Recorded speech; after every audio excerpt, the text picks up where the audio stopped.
저는 이제 생명대학원에 근무하고 있는 정재우 신부입니다. 이제 생명에 관한 이슈를 이제 얘기하다 보면은 이제 첨예한 이런 얘기를 좀 하게 되고, 그래서 혹시 이제 평화신부나 그런 이제 가톨릭 신분의 그런 생명에 관한 것, 요즘은 특히 이제 연명의료, 존엄사법 이런 거 가지고 또 이제 많이 이제 싸우고 있는 중이라, 그런 이제 말씀 혹시 보시면서 거기 제 이름이 보이시면은 조금 더 관심 있게 기사를 읽어주시고 그러면 좋을 것 같습니다. 지난 그 주에 우리 김한수 신부님과 함께 몸의 신학 말씀 나누셨다고 했습니다. 그리고 오늘은 이제 그런 이제 가정 윤리, 제가 윤리하는 사람이기 때문에 윤리 쪽에 이제 말씀을 이제 드리려고 하는데, 지금 이제 가정에 대해서 이야기를 하면서 이 가정이 얼마나 중요한가 하는 것을 다 알고 있고, 또 어떻게 그 가정을 살 것인가 하는 것은 어떻게 보면 일종의 하나의 화두인 것 같습니다. 더구나 그 사랑이라는 게, 가정에서 이루어지는 사랑이라는 게 또 나 하나 잘한다고 되는 것이 아니다, 이런 것을 느낄 때가 또 있기 때문에, 하나님과의 관계는, 하나님은 늘 나를 사랑해 주시기 때문에 나만 잘하면 하나님과의 관계는 이렇게 좀 잘 되는 것 같은 이런 면이 있는데, 이 사람과 사람과의 관계는 내가 아무리 노력해도 되지 않는 부분이 있고, 또 상대방이 거기에 뭔가 이렇게 좀 잘 함께 해주지 않으면 잘 안 되는 부분들이 있다는 것을 좀 느낄 때가 있어서, 그래서 조금 사람과의 사람의 관계는 하나님과의 관계보다 좀 더 어려운 것이 아닌가, 이런 것을 좀 생각할 때가 있는데, 그 가정에 있어서는 이제 부부의 관계도 그렇고 부모와 자녀의 관계도 좀 그런 면이 있는 것 같습니다. 근데 오늘 이제 복음 말씀에 이 말씀을 들으려고 복음을 얘기를 하다 보니까 시작 기도를 안 한 것 같아서 주님의 기도 같이 그랬습니다. 성부와 성자와 성령의 이름으로. 하늘에 계신 우리 아버지, 아버지의 이름이 거룩히 빛나시며 아버지의 나라가 오시며 아버지의 뜻이 하늘에서와 같이 땅에서도 이루어지소서. 오늘 저희에게 용할 양식을 주시고 저희에게 잘못한 일을 저희가 용서하오니 저희 죄를 용서하시고 저희를 유혹에 빠지지 않게 하시고 악에서 구하소서. 아멘. 성부와 성자와 성령의 이름으로.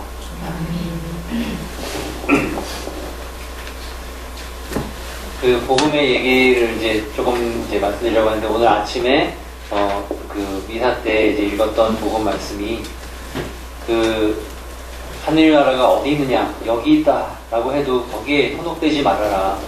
하느님이 여기 계시다 저기 계시다 하더라도 그쪽을 달려가지 마라. 하느님 나라는 우리 가운데 있고, 그리고 또 그분께서 이제 그것을 이루어 주실 것이기 때문에, 그런데 우선은 그분은 배척받고 고통받으셔야 한다라는 그 말씀을 이제 하시는 것이죠. 근데 우리는 사실 그렇게 배척받으면서 살기를 바랄 사람은 없을 것 같습니다. 우리는 다 사랑 안에 살고 싶고, 사랑하고 사랑받으면서 그렇게 살고, 그리고 또 이왕이면은 좀 역경이 없이, 좀 어려움이, 괴로움 없이 평화롭게 그렇게 살고 싶은 게 우리의 마음인데, 예수님이 보여주신 삶은 그 반대잖아요. 우리가 좀 그렇게 살고 싶지 않은 모습으로 사셨고, 또 우리를 그렇게 십자가를 지고 따라오라고, 그분의 길을 따라오라고 이렇게 초대를 하고 계시기 때문에, 그래서 우리가 바라는 삶과 우리가 초대받고 있는 삶은 조금 다른 것이 아닌가, 이런 이제 생각을 이제 좀 해보게 됩니다. 근데 하느님 나라가 외적으로 여기 있다 저기 있다 하고 하면은 그것이 중요한 것이 아니라, 바로 하느님 나라는 우리 안에서 우리 가운데에서 이루어진다라는 걸 생각하면은, 예수님께서 사셨던 그 삶이 이제 역경이 많았고 또 그런 삶이었지만, 중요한 것은 그 외적으로 주어진 조건에서 오는 역경, 이것보다는 그분 안에서 이렇게 올라오는 생명의 힘, 또 사랑의 힘, 이것이 중요하고 바로 그분은 그것으로 우리를 초대하고 계신 것이 아닌가. 근데 사랑을 하려고 생각하다 보니까 그 사랑을 내가 하기로 마음먹고 예수님께서 그냥 인간을 사랑하기로 마음먹었고 그 안으로 뛰어 들어오셨을 때 이제 어렵고 힘들어도 그 사랑하기를 결코 멈추지 않으셨다는 것이죠. 결코 그 사랑을 포기하지 않았다. 난 이제 너무 힘들어서 못하겠다 라고 하지 않으시고 끝까지 그 사랑을 거두지 않으셨다는 것. 그렇게 하시니까 바로 그러한 사랑은 이제 배척받고 또 그런 고통 중에 죽음을 당하는 그런 지경에 이르러서도 끝까지 사랑을 하셨던 그 모습이었던 것이 아닌가. 그럼 우리를 초대하시는 그 모습은 바로 그러한 사랑으로 우리를 초대하시고 계신 것이 아닌가. 어렵고 힘들어도 이제 난 사랑은 안 할 거야 라고 하는 이것이 아닌, 그럼에도 불구하고 계속해서 나는 사랑으로 나아갈 거야 라고 하는 그런 쪽으로 우리를 초대하고 계신 것이 아닌가, 이렇게 생각이 듭니다. 그런 것을 조금 이제 감안을 하고 오늘 가정에 관한 말씀을 좀 드리고자 합니다. 우선 제가 근무하는 생명대학원의 홈페이지를 좀 보여드리기 위해서 이제 가져왔는데요. 저희 이름처럼 생명의 가치, 생명의 신비, 또 생명의 의미, 이런 것을 이제 공부하는 특수대학원입니다. 석사과정으로 이루어져 있어서 학부를 졸업하신 분들은 누구나 이제 오실 수 있는, 일반인들 누구나 오실 수 있는 특수대학원이고요. 위치는 저희 서울성모병원 반포에 있는 그 옆에 있습니다. 지금 이제 신입생 모집을 하고 있기 때문에 가는 곳마다 이렇게 보여드리고 있습니다. 그럼 우리는 어떤 가정을 꿈꾸는가, 어떤 모습의 가정을 꿈꾸는가, 내가 살고 싶은 가정, 내가 이루고 싶은 가정의 모습은 무엇인가, 이렇게 하면은 나름대로 머릿속에 그려지는 어떤 장면이 있으시지 않겠는가, 이렇게 생각이 드는데요. 인터넷에 이렇게 가정을 이렇게 찾아보니까 되게 우리가 꿈꾸는 가정의 모습은 좀 이런 것 같습니다. 좀 웃음이 있고 유머가 있고 같이 서로가, 그리고 뭔가 죽이 맞는 맞장구를 서로 칠 수 있는 이런 사랑의 모습, 이런 가정의 모습인 것 같습니다. 대개는 이렇게 밝게 웃는, 아무런 걱정도 근심도 보이지 않는 이런 이제 모습인 것 같은데요. 여러분도 이런 가정의 모습을 원하십니까? 네, 이렇게 살 수 있다면 얼마나 좋을까라는 그런 것이죠.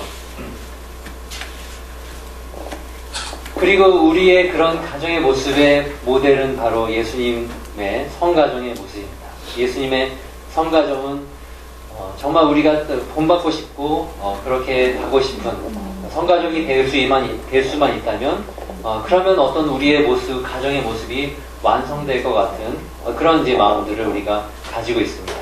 그리고 성가정의 모습은 되게 이러한 모습인 것이죠. 우리 요셉이 이 성모님과 아기를 품 안으로 품고, 그리고 성모님은 또 예수님 아기를 품 안으로 품고, 그래서 서로가 서로를 품어주는 그런 아주 자애로운 그런 이제 모습을 볼 수가 있는 것이죠. 그리고 이렇게도 이제 표현이 되죠. 정말로 이런 표정으로 부부가 웃고 있을 수 있다면 그런 사진을 부부가 가지고 있는 그런 가정은 좀 달라 보일 것 같습니다. 그럼 이 성가정은 어떤 삶을 살았는가 하는 것을 뭐 우리가 잘 알고 계시지만 잠깐 이제 돌아보면은 마리아와 요셉의 혼인 과정에서 약혼을 하였는데 혼인하기 전에 마리아가 임신한 사실이 발견이 됐습니다. 요셉은 그것을 알았고, 그리고 이것을 사람들에게 떠들썩하게 알리고 싶지 않아서 조용히 파혼하기로 마음을 먹었던 것이죠.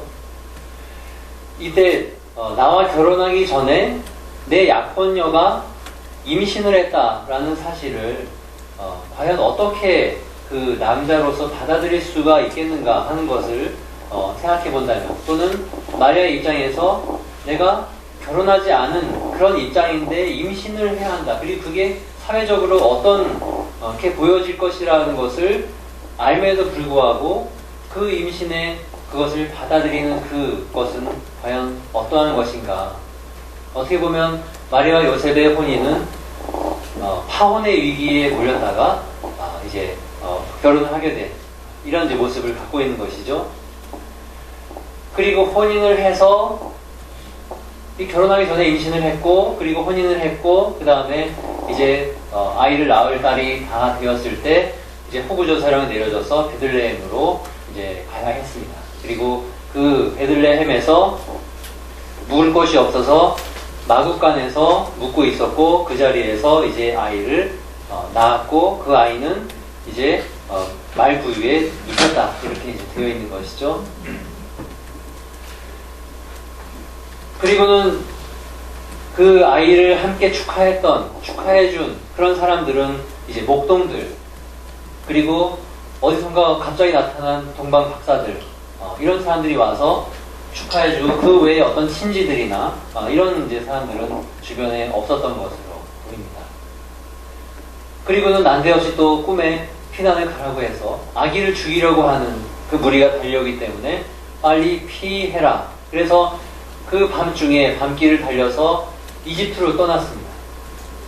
그러니까 그런 이제 외국 생활을 하게 된 것이죠.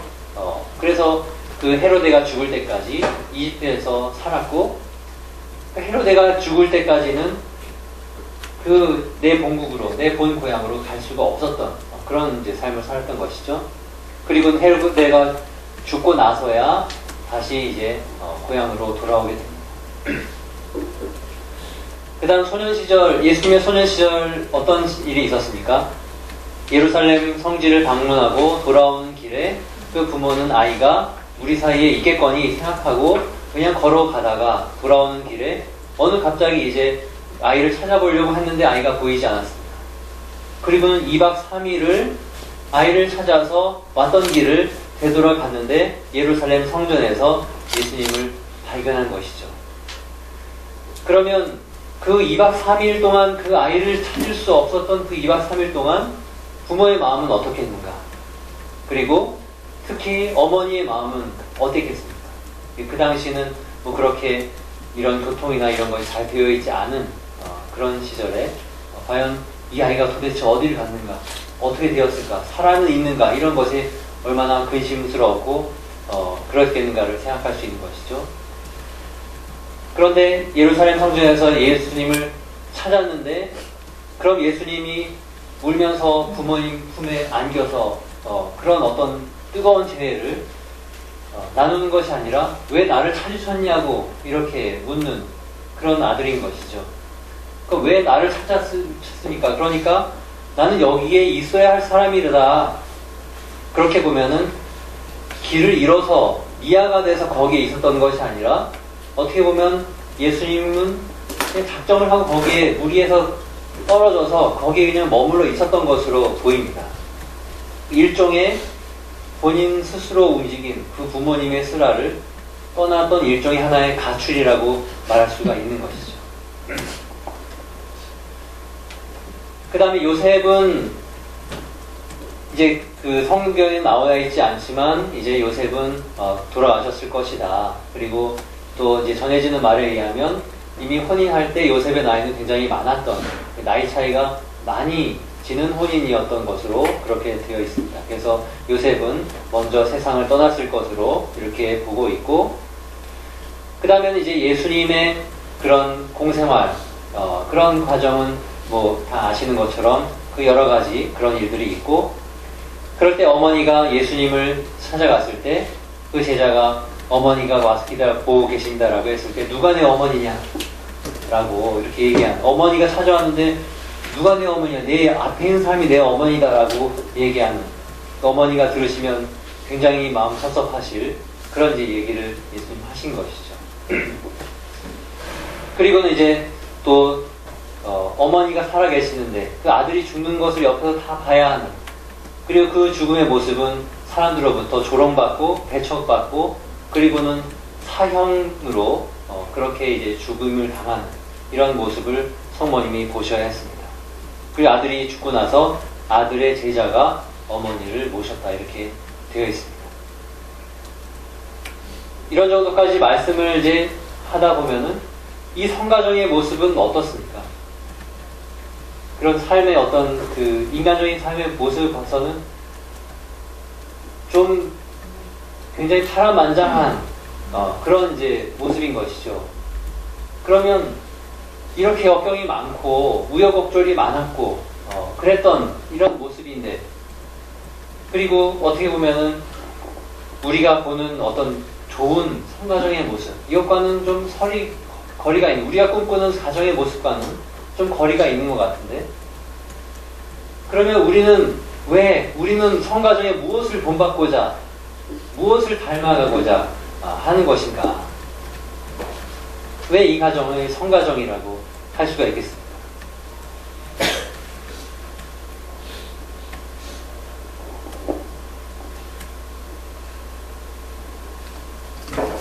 그것을 한번 생각하면서, 그럼 이러한 역경을 겪은 이러한 가족인데, 그런데 이 가정은 너무나 평화롭게 이렇게 있지 않습니까? 그럼 도대체 이 성가정의 모습은 무엇이 있길래 그렇게 이런 수많은 역경을 다 겪으면서도 어떻게 이렇게 평화롭게 웃을 수 있습니까? 아무런 근심이 없는 것 같은 표정으로 있는 모습을 우리는 왜 성가정의 모습으로 그리고 있는가? 근데 그 모습을 보면은 오히려 굉장히 고생스러운 삶이었는데, 무엇이 그럼 이렇게 되는가? 왜 이렇게 평화로운가? 하는 것을 생각해 보는 것이죠. 그럼 여기서 평화는 도대체 뭐냐? 무엇으로 우리는 평화를 이루냐라고 했을 때 예수님 말씀을 좀 기억해야 할 것 같습니다. 예수님이 주시는 평화는 세상이 주는 평화 같지 않다. 세상에서 보통 말하는 평화, 그 평화를 주고자 하는 것이 아니다. 내가 주는 평화는 그게 아니다. 라는 것을 말씀하시는 것이죠. 세상에서 주는 평화는 무엇입니까? 근심이 없는, 역경이 없는, 순탄한 그런 어떤 삶을 살면서 누리는 평화, 이런 것이 보통 세상에서 말하는 평화인 것이죠. 좀 가족들 다 건강하고 그렇게 서로 위해주고 그렇게 사는 평화, 그런 것이죠. 그럼 그런 평화가 아니다.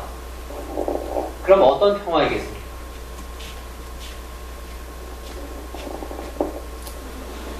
그러니까 밖에서 주어지는 상황이 역경이 없어서, 우리 남편이 일이 잘 돼서, 아이가 오늘 수능을 잘 봐서, 그렇게 해서 오는 평화, 어떤 상황이 평탄해서 오는 그러한 평화, 이 평화는 상황이 바뀌면 금방 사라지기 쉬운 그러한 평화인 것이죠.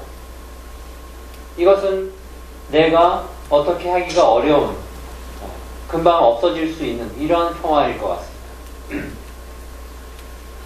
예수님이 주고자 하는 평화는 이런 밖에서 어떤 조건에 의해서 얻어지는 평화가 아니라 우리의 내면 안에서, 하느님 나라는 우리 가운데 있다, 여기에 있다 저기에 있다, 그것이 아니라 우리 가운데 있다. 예수님의 삶이 대단히 고단하고 힘든 삶이었지만 그 안에서 올라오는 그 생명의 힘, 사랑의 힘, 여기서 오는 평화, 그것이 바로 하느님이 주시는, 예수님이 주고자 하시는 그 평화다. 그 평화는 어떻게 오는가? 바로 신념이죠.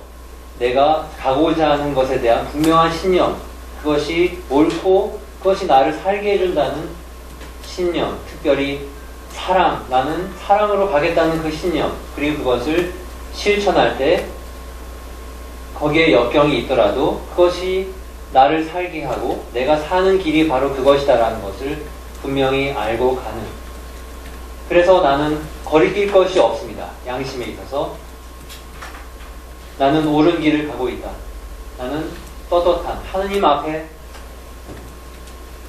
편안하게 모든 것을 드러내 보일 수 있는 자유를 누리는, 그래서 내 스스로가 어떤 대견한 그런 이제 마음을 갖고 있다면, 그런 것들이 이제 내면에 힘이 있는 것이죠. 그러면 주변의 상황이 어떻게 변하든 그것 하나 때문에 한 번은 기뻐했다가 한 번은 슬퍼했다가 그렇게 오르락내리락 가는 것이 아니라 오히려 평정심을 유지할 수 있다는 것이죠. 그런 내면의 힘을 가지고 오는 그런 평화. 그래서 우리 아이가 좀 수능을 못 봤어요 라고 하더라도 그래도 내 삶을 앞으로 걸어갈 수 있는 그러한 평화, 그런 힘이 있다면 사실 사람들에게 친절하지 않을 이유가 없을 것 같습니다. 그리고 사람들에게 그렇게 거칠게 다가가지 않아도 될 것 같습니다. 사실 불친절하기를 바라는 사람은 없는 것이죠. 누구나 친절하게 대하고 또 사람들을 다 온화하게 대하는 것이 좋다는 것을 알고 있지만 내 마음에 어떤 것 때문에 그것이 잘 되지 않는 것이죠. 그래서 그러한 평화를 우리가 누릴 수 있다면, 그러면 성가정이 그 많은 역경을 겪었다 할지라도 그 안에서 오는 어떤 평화를 누릴 수 있지 않은가, 이런 생각을 하는 것이죠. 이러한 모습은 대개는 이제 우리가 보통 존경하는 그런 분들에게서 나타나는 그런 모습입니다. 대단히 온유하면서도 밝고 친절한 것이죠. 사람들의 어떤 주변의 반응에 대해서 크게 흔들리지 않는 이런 모습을 가지고 있습니다. 흔들리지 않지만 그렇다 그래서 뭔가 꼿꼿하고 강인하고 꼭 그런 것만은 아닙니다. 되게 부드럽고 그리고 그냥 이렇게 평화로운 이런 모습인 것이죠. 그러나 별로 흔들림이 없습니다. 그것은 바로 이런 내면의 힘으로부터 나오는 평화를 누리고 있기 때문이 아닌가, 이렇게 생각이 드는 것이죠. 그럼 우리의 가정 안에는 늘 여러 가지 일들이 있을 수 있어요. 갑자기 누가 아플 수도 있고 또 뭔가 무슨 일이 생길 수가 있어요. 그럼 늘 뭔가가 생기는데 도대체 난 언제 평화를 누리겠는가. 하지만 어떻게 보면 우리의 내면으로부터 그런 평화를 누릴 수 있다면 그럼 바로 지금 이 시간에 나는 평화를 누릴 수가 있는 것이죠. 내 주변의 상황이 어떠하든 관계없이 바로 그러한 어떤, 이것은 일종의 초연함과는 좀 다른 것 같습니다. 그런 모든 것으로부터 좀 마음을 떼는, 물론 약간의 그런 욕심을 좀 내려놓는 이런 부분이 필요하겠지만 그것보다 조금 더 적극적이고 힘 있는 이런 내면의 힘이라는 것이 조금 더 강조되는 이런 부분인 것 같습니다. 그래서 어렵더라도 나는 계속해서 사랑하겠다라고 하는 그 사랑을 포기하지 않는 그것도 마찬가지로 내면의 힘으로부터 나올 것 같습니다. 그래서 그것을 바탕으로 이제 삶의 여러 가지 그런 어려움을 에도 불구하고 사랑하는, 그리고 그럼에도 불구하고 평화를 누리는 그러한 성가정의 모습, 그것으로 우리가 갈 수 있다면 그러면 좋겠다는 생각이 듭니다. 그럼 행복한 가정이라는 것도 마찬가지고, 행복한 가정은 이러이러한 것들이 갖추어 지어야만 행복할 수 있다 라고 하기보다는 그런 건 좀 없지만 나는 행복하다라고 할 수 있는 어떤 그러한 내면의 힘, 이것이 있을 수 있다면 그러면 좋을 것 같습니다. 그러면 좋을 것 같습니까? 그럼 그 사랑에는 이제 지난번에 몸의 신학 이제 말씀을 하셨지만은 이 사랑은 이 몸을 떠나서 사랑하기는 되게 어려운 것 같습니다. 하다못해 우리 자녀를 머리를 한번 쓰다듬어 주더라도 언제나 몸이 거기에는 함께 가는 사랑인 것이죠. 나의 배우자를 한번 따뜻하게 안아주는, 그것이 10마디 말보다 그 한 번의 포옹으로 나의 사랑을 표현할 수 있다면, 그렇게 사랑은 몸이 함께하고 그리고 몸을 통해서 사랑이 더 깊이 있게 표현되기도 하는 것 같아요. 그래서 늘 몸이 관련되어 있는 것이고, 그래서 몸은 나의 사랑이 서로 왔다 갔다 하는, 그렇게 이루어지는 굉장히 중요한 부분을 차지하고 있습니다. 이 몸을 사용해서 어떻게 사랑을 이루는가, 여기에 따라서 그 사랑이 잘 표현되기도 하고 그렇지 않기도 하는 것이죠.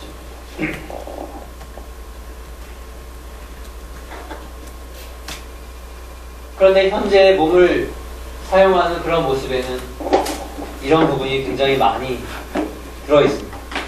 특히 대중매체를 통해서 이런 것을 많이 보여주고 있는 것이죠. 우리의 몸을 가지고 하는 여러 가지 즐거움들, 유희, 이런 것들이 점점점 강조되는 쪽으로 가고 있습니다. 특히 우리 자녀들은 이러한 모습에 굉장히 많이 노출되어 있는 것이 현실인 것이죠. 대중매체에서는 특히 이러한 성을 더 강조하는 쪽으로 가고 있습니다. 그리고 우리나라는 전 세계의 가장 빠른 인터넷으로, 전 세계에서 가장 빠른 속도로 소위 말하는 야동이 우리 가정의 컴퓨터로 다운로드 되고, 그래서 그것을 보는 아이들의 연령은 점점 낮아져서 이제 초등학생들도 이런 야동을 보면서 참 멋있다, 나도 한번 해보고 싶다, 이런 생각을 한다는 것이죠.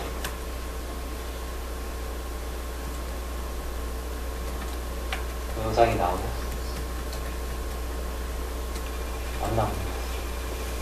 이따가 시간이 되면 보여드리겠습니다. 서울 지역 초등생 음란 영상물 흉내내기가 퍼진다, 이런 것이죠.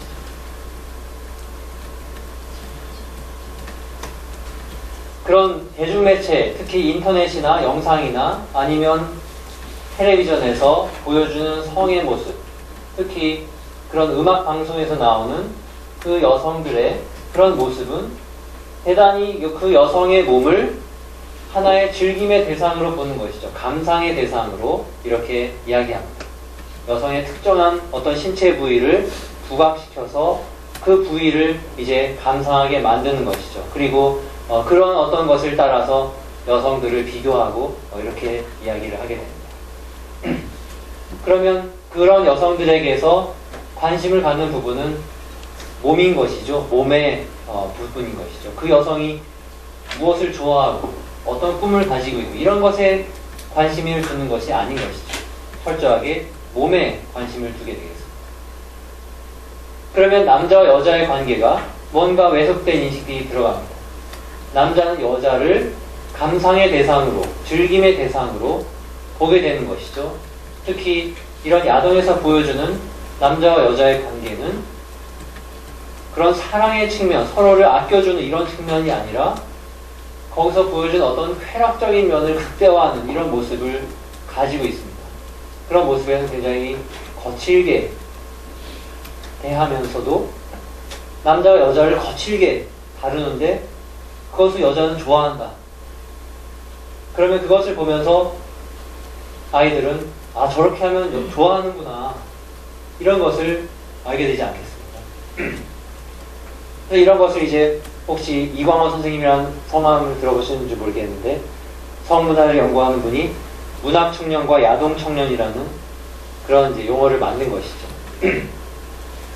문학청년은 문학작품을 읽으면서 어려서부터 거기에 담겨져 있는 남녀의 사랑을 읽으면서 내가 장차 이성을 만났을 때 나는 어떤 관계를 할까를 꿈꾼다. 야동청년은 야동을 보면서 참 멋있다, 나도 해보고 싶다, 이런 생각을 가지면서 내가 장차 이성 친구를 만났을 때 저것을 한번 해봐야지 라고 하는 것을 꿈꾼다 라고 한다면, 이 문학청년과 야동청년이 나중에 이성 친구를 만났을 때 그 친구를 어떻게 대할 것인가는 다를 것이다 라는 생각을 할 수가 있다는 것이죠. 그럼 이런 것 안에서 드러나는 모습은 뭐가 되겠습니까? 바로 몸을 어떻게 보느냐라는 것이죠. 그 몸을 단지 하나의 도구로 이렇게 보게 된다면 그것은 언제나 나의 즐거움을 위한 어떤 도구처럼 이렇게 생각이 되는 것이죠.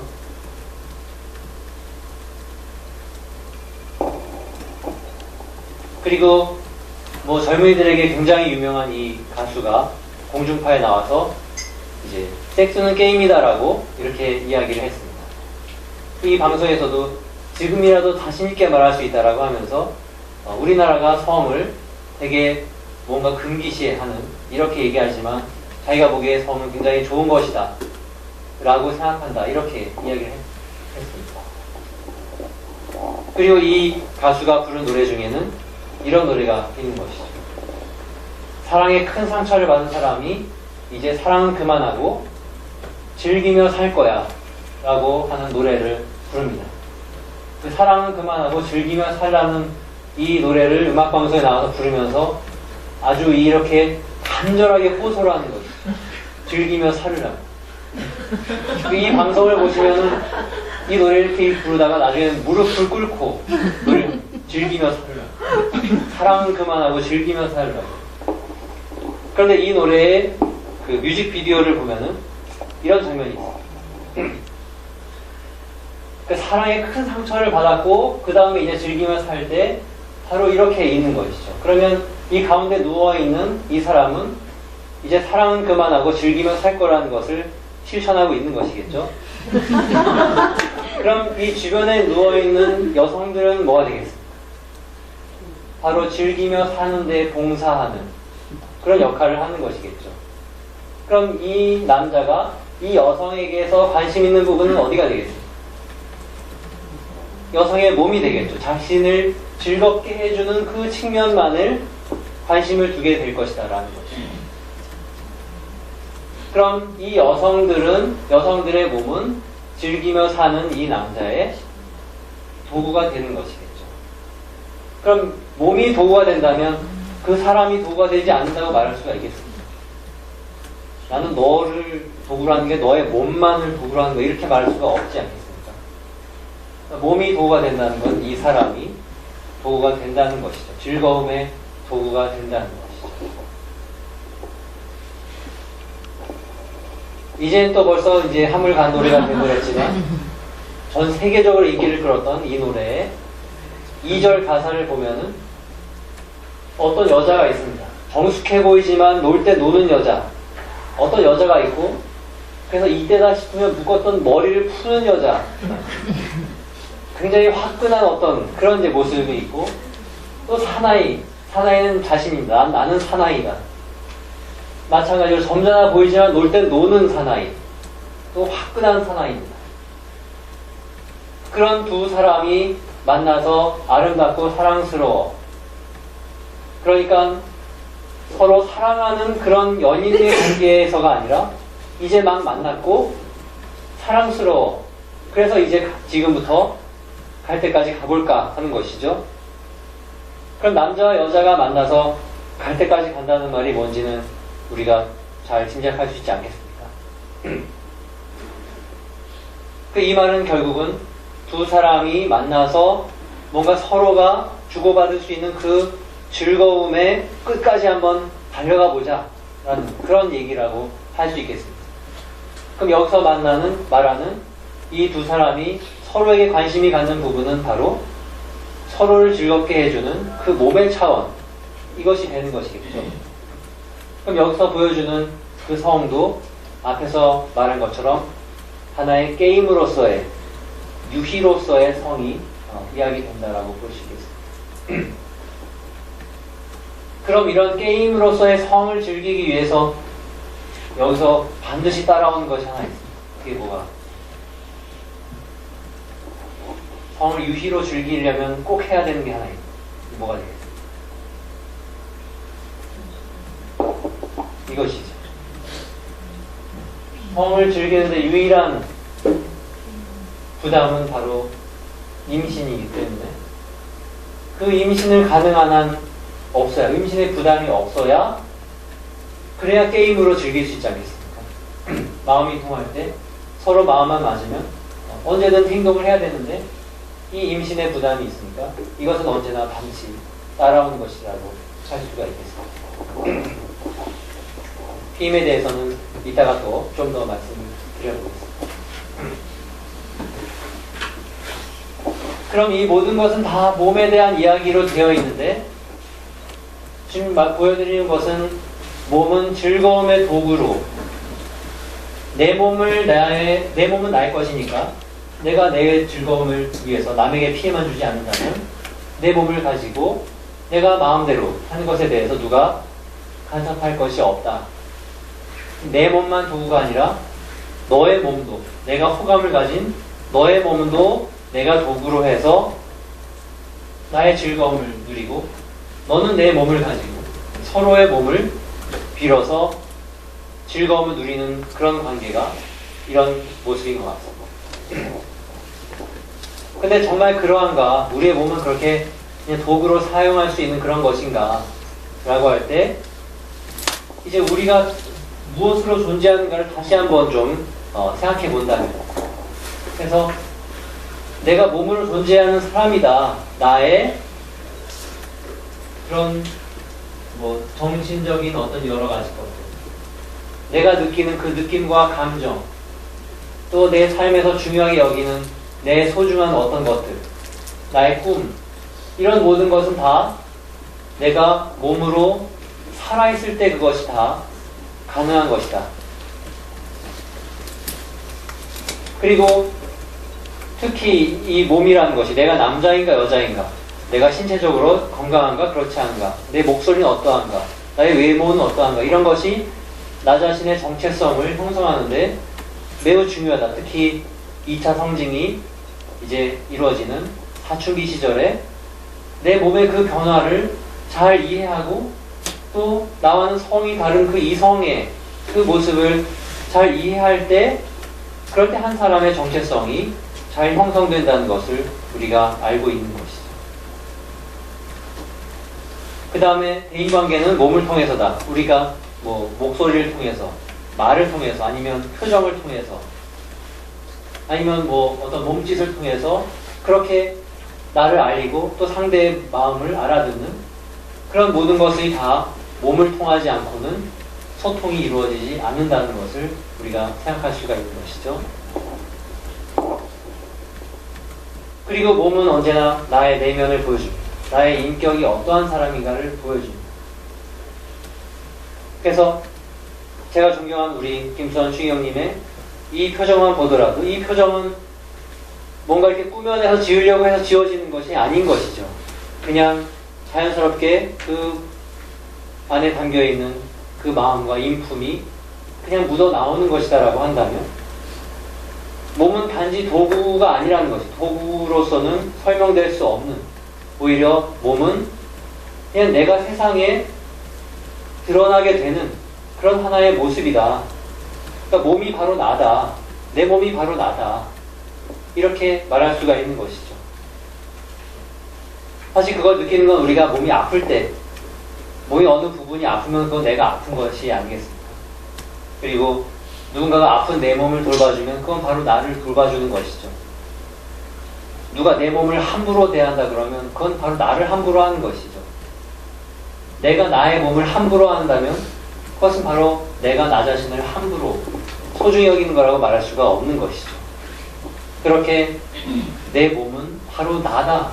그럼 내가 귀한 존재라고 한다면 내 몸이 그 귀한 것을 다 함께 가지고 있기 때문에, 그래서 어떤 사람을 귀하게 아껴준다고 한다면 그 사람의 몸을 귀하게 아껴주지 않고는 그 사람을 아껴줄 수가 없다는 것이죠. 몸을 함부로 대하면서 그 사람을 아껴준다고 말할 수가 없다는 것이죠. 그러니까 한 사람을 사랑해주고 존중해주는 데에 있어서 첫 번째는 바로 그 사람을 함부로 대하지 않는다는 것. 그 사람의 몸을 함부로 대하지 않는다는 것. 몸을 함부로 하는 시선으로 바라보지 않는다는 것. 음욕을 품고 여성을 바라보면 난 것이 뭐가 되겠어? 그냥 바라보는데 나도 모르게 그런 생각이 드러나는 이것이 아니라 그런 욕망을 내 안에 품고 바라본다는 것은 그 모습을 보면서 내 안에서 잘 펼치고 있다는, 바로 그렇게 함부로한 시선으로 몸을 바라보지 말라는 것이죠. 그리고 그렇게 함부로 손을 대지 말라는 것이죠.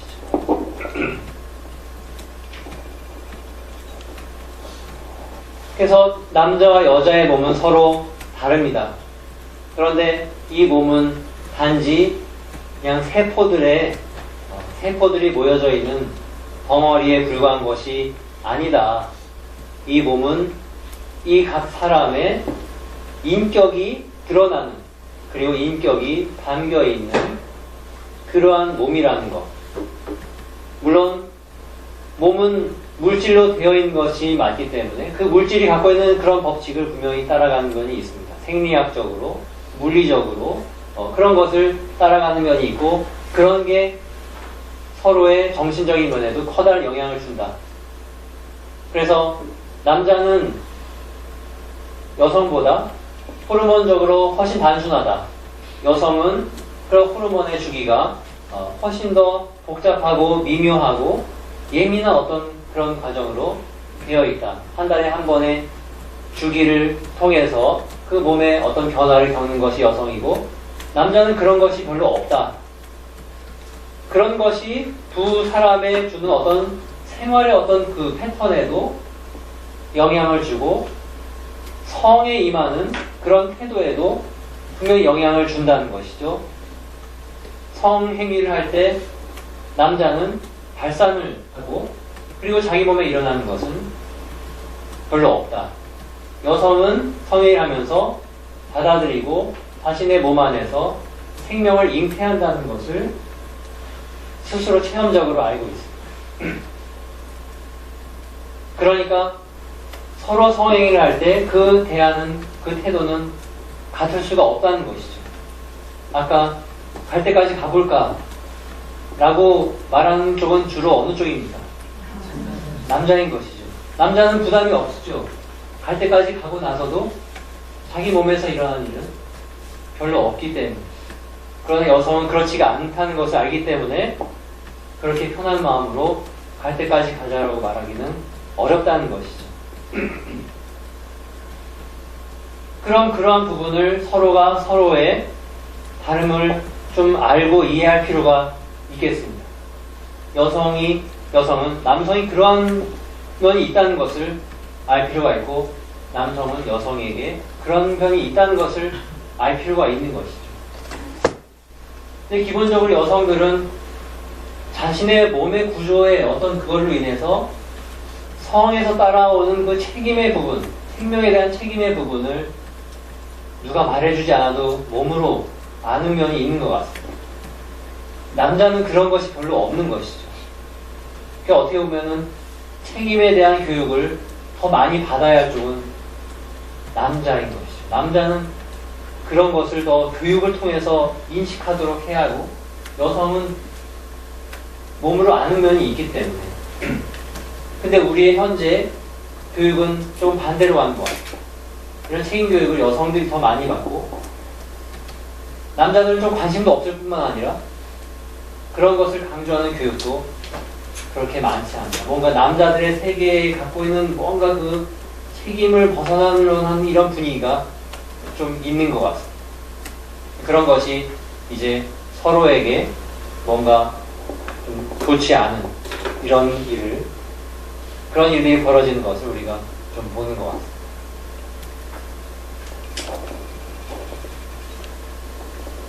그래서 몸은 분명히 굉장한 매력을 가지고 있습니다. 남자와 여자가 사랑에 빠질 때에는 이 몸이 주는 매력이 필요합니다.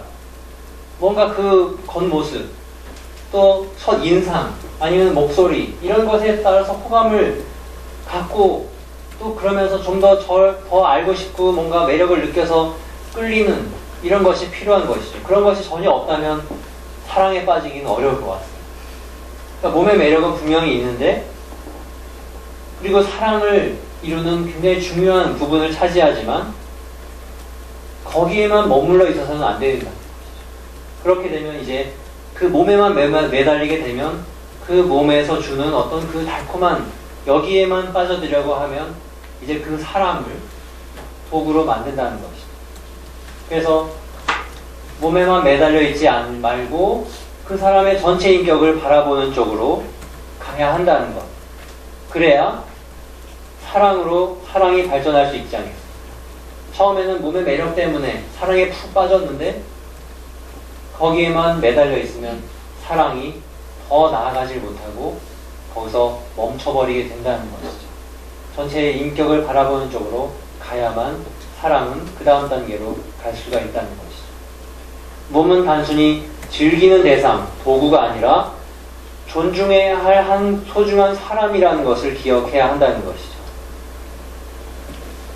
그래서 그 사람의 인격을 바라본다면 바로 나 자신의 인격으로 그 사람의 인격을 만나는 바로 이러한 만남이 필요하다. 그래서 특별히 남자와 여자의 관계, 모든 사람의 관계는 다 그러하지만 모든 사람은 도구로 삼아서는 안 된다. 목적으로 배우해 주어야 한다라는 것을 우리가 알고 있다면 그것은 남자와 여자의 관계에서도 그러하다. 남자는 여자를 한낱 수단으로 삼아서는 안 되고 여자는 남자를 한낱 수단으로 삼아서도 안 된다. 그러면 성이 개입된 관계에서도 그러하다. 남자는 여자의 몸을, 여자의 인격을 내 쾌락을 얻기 위한 어떤 도구로 그렇게 사용해서는 안 된다. 상대를 사용한다면, 도구로 사용한다면 그것은 사랑이라고 말할 수가 없다. 그리고 상대를 사랑하는 사람이라면 그 사람을 도구로 사용해서는 안 된다는 것이죠. 그래서 사람에 있어서는 사용과 사랑은 서로 양립될 수가 없습니다. 누구를 내가 사용하고 있다면 사랑하지 않는다고 말할 수 있고 사랑하고 있다면 사용해서는 안 됩니다. 그런데 어떤 사람이 나는 이제 이 사람을 도구로 사용해야지라고 생각하고 그런 사람이 있겠습니까? 그런 사람은 별로 없을 것 같습니다.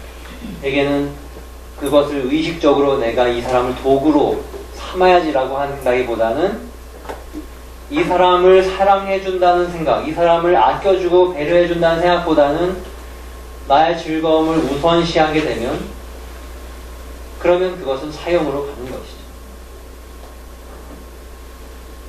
상대가 무엇을 느끼고 있는가에 관심을 가지고 가기보다는 나의 만족을 위해서 네가 좀 봉사해. 나의 만족을 우선시하게 될 때, 그럴 때 사용으로 가게 되는 것 같습니다.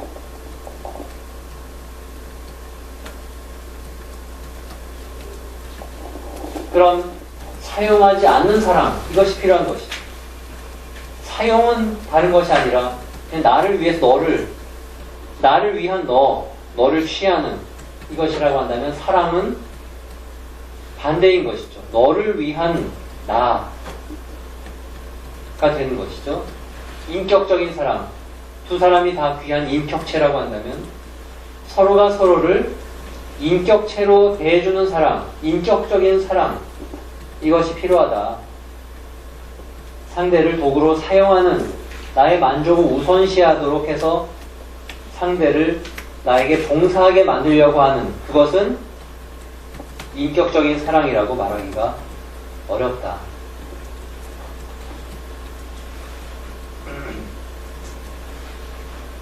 그런데 그 인격적인 사랑을 어떻게 이제 실천할 것인가 라는 것은 이제 두 사람과의 관계 안에서 그 변화무쌍한 상황에 그 관계의 여러 가지 변화 안에서 매번 식별해 나가야 하는 것이죠. 행동해야 할 때와 하지 말아야 할 때를 분별할 줄 알아야 합니다. 지금 내 마음은 이 아이를 아껴주고 싶어서 뭔가를 하고 싶지만 이 아이에게는 지금은 좀 가만히 놔두는 게 필요한 때가 있습니다. 그럴 때는 하지 말아야 할 때를 알아야 하는 것이죠. 내가 마음이 좀 울적하다. 상대가 나를 좀 기쁘게 해줬으면 좋겠다. 하지만 상대가 그렇게 지금 할 수 있는 상황인가 아닌가. 그럴 때 이제 그것을 바랄 때와 바라지 않을 때 이런 것들을 분별할 줄 알아야 되는 것이죠. 그것이 분별이 안 되면 좋은 사랑을 하기가 어렵습니다. 상대가 마음이 크게 상하게 했는데 내가 그런 걸로 네가 그렇게 마음 상할 줄은 몰랐다. 앞으로는 다신 그러지 않을게 라고 했는데 계속 그것이 반복된다면, 나는 그런 것이 정말 몰라 라고 한다면 좋은 사랑을 할 수가 없는 것이죠. 분별을 하지 못하면 좋은 사랑을 하기가 어렵습니다. 그 다음에 분별을 했는데, 분별을 했으면 이제 행동이 나와야죠. 하지 말아야 할 때라는 걸 알면서도 하고 있다면 그것 역시 좋은 사랑이라고 말하기가 어려운 거죠. 행동해야 할 때라는 것을 알면서도 행동하지 않는다면, 이 사람을 위해서 나는 지금 무엇인가를 해야 되겠다는 것을 알면서도 귀찮아서 또는 자존심 때문에 하지 않는다면 좋은 사랑이 되기가 어려울 것 같습니다. 그렇게 움직이는 사랑을 이제 책임 있는 사랑인 것이죠. 움직여야 할 때 움직이고, 움직이지 않는 것이 좋을 때 움직이지 않는 그건 책임 있는 사랑. 그것은 그 관계에 대한 책임이고, 그 관계는 존중을 필요하기 때문에 그 존중에 대한 책임이고, 상대방에 대한 책임이고, 특히 성이 개입된 사랑에 있어서는 새 생명에 대한 책임을 함께 생각하는 그 사랑이 필요하다라고 할 수 있을 것 같습니다. 좀 들으실만 하십니까? 네. 그래서 사랑이라는 것은 우리 마음 안에 있다. 사랑의 마음, 위해주는 마음, 감정. 하지만 그 주관적인 마음만으로는 사랑을 하기가 어렵습니다. 좋은 사랑을 하기가 어렵습니다. 그것은 주관적인 마음은 객관적인 행동으로 적절하게 드러나야 합니다. 적절하지 않은 행동을 하고 내가 이 사람 너무 사랑해서 그랬습니다 라고 할지라도 그 행동이 적절하지 않으면 그것이 올 좋은 사랑의 열매를 맺을 수가 없다는 것이죠. 그리고 이 객관적인 행동과 주관적인 마음, 주관성과 객관성이 함께 있어야 합니다. 내 마음의 차원과 겉으로 드러나는 행동이 조화를 이루어야 합니다. 그리고 그것은 두 사람의 관계의 맥락에 어울려야 한다는 것이죠. 부부라는 관계의 맥락에 어울리는 주관적인 마음과 객관적인 행동이 있습니다. 부부가 아닌 남자와 여자 사이에 그 관계 안에서 드러나는 어떤 위해주는 마음과 객관적인 행동은 어울리는 것이 있는 것이죠. 부부가 아닌 남자와 여자의 사이에 부부가 하는 그런 행동으로 서로의 위해주는 마음이 나오게 된다면 주관적으로는 사랑이라고 말하지만, 하지만 전체적으로는 좋은 사랑이라고 말하기가 어렵다는 것을 우리가 알고 있습니다. 그렇게 볼 때 이제 대개는 이러한 부분은 혼전 성관계를 얘기할 때 이렇게 얘기를 하는 것이죠. 왜냐하면 주관적인 마음은 언제나 내가 너를 사랑해 라고 한다면 그 사랑은, 사랑의 그 고백은 어떤 게 있겠습니까? 사랑, 너를 사랑해, 당신을 사랑해 라고 할 때 그 고백의 의미는 뭐가 되겠습니까? 거기에는 당신만을, 너만을 사랑해라는, 너만에게만 특별한 사랑을 주겠다는 것이 있는 것이죠. 부모가 아이를 사랑할 때는 큰애도 사랑하고 작은애도 사랑하고 이렇게 되지만, 남자와 여자가 서로를 사랑할 때는 이 여인도 사랑하고 이 여인도 사랑하고가 성립할 수가 없는, 그것이 허용되지 않는 것이 이 남녀의 사랑의 부분이고, 그 다음에는 당신을만을 사랑해라는 것은 지금도 당신을 사랑하지만 내일도 지금처럼 당신을 사랑하겠다는 어떤 결심의 것이 있는 것이죠. 젊은 남녀가 촛불을 켜놓고 이벤트를 열어서 우리 너무너무 사랑해. 나는 너를 너무 사랑해. 그리고 앞으로 우리 이렇게 사랑하자. 대개는 그 결심의 표현이 담겨 있습니다. 그것이 없는 사랑이라고 한다면 오늘은 너를 사랑해. 근데 내일은 나도 몰라. 그럼 그 사랑은 지금은 있지만 내일이 없다면 앞으로 어떻게 걸어갈 수가 없는 그런 사랑인 것이죠. 그러니까 사랑을 얘기할 땐 언제나 지금을 얘기하고 그 앞으로를 얘기하는 부분이 분명히 있습니다. 나는 오늘처럼 너를 사랑할 거야 라고 하는 결심이 서로에게 주어지는 그 결심이 있기 때문에 이제 서로를 믿고 그 특별한 관계로 들어가는 것이죠.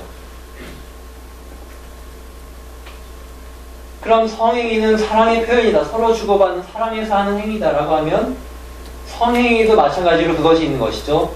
너만을 오늘처럼 내가 너를 이렇게 몸과 마음을 다 들여 사랑하는 것처럼 오늘도 사랑하지만 내일도 너를 우리 이렇게 사랑하자 라는 마음으로 성행위를 한다면 그럼 오늘도 사랑하고 내일도 사랑할 수 있는 객관적인 맥락이 필요하다는 것이죠. 그 맥락이 없다면 그래서 우리는 너무 사랑하고 그래서 오늘도 사랑하고 내일도 사랑하고 싶은데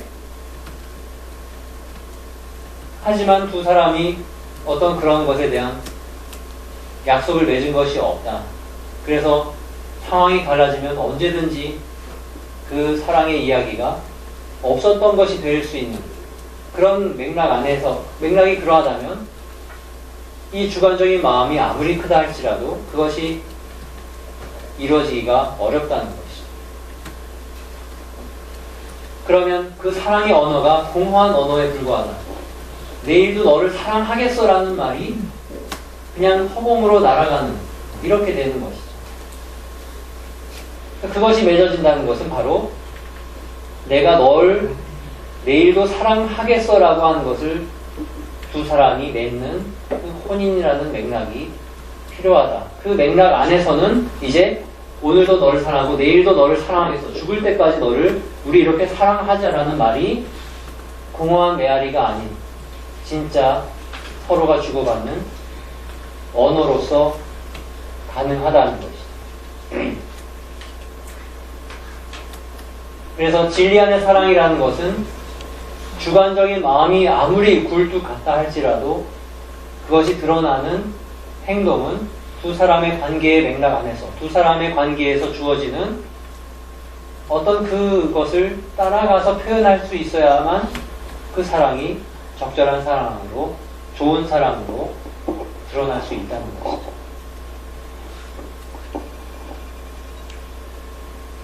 그럼 부부의 맥락 안에서 하는 그 사랑의 행위, 그 사랑의 행위는 서로의 일치를 확인하고 또 그런 사랑을 표현하고 그리고 그 사랑을 더욱더 깊게 만들어주는 그러한 행위를 하고 있습니다. 그리고 그 같은 행위가 또 새 생명을 탄생시키는 행위라고 할 수가 있는 것이죠. 오늘은 우리가 사랑해서 부부행위를 합시다. 내일은 우리가 아이를 낳기 위해서 부부행위를 합시다. 라고 할지라도 아이를 갖기 위해서 하는 부부행위에 언제나 사랑은 담겨있는 것이죠. 오늘 부부행위는 사랑은 빼고 아이만 갖기 위해서 하자. 이렇게는 되지 않는다는 것을 알고 있습니다. 그 말은 그 성행위 안에서 생명의 탄생과 부부의 사랑은 함께 언제나 있다는 것이죠. 그래서 그것을 그대로 받아들이는 그렇게 개방한 사랑에 개방하고 생명에 개방하는 그러한 행위가 될 때 분명히 거기에는 책임이라는 것이 담겨있고 책임이 있는 사랑이 온전한 의미를 갖게 된다는 것이죠. 인격적인 사랑이고 진리 안의 사랑이다. 그러니까 내 욕구가 막 발동한다 할지라도 나의 배우자가 지금 몸과 마음의 상태가 어떠한가를 살피고, 그리고 지금은 내 욕구가 발동한 그 행위를 할 때가 아니다 라고 할 때는 그것이 필요한 것이죠. 행동하지 말아야 할 때라고 생각된다면 하지 않을 수 있는 그것이 필요하다.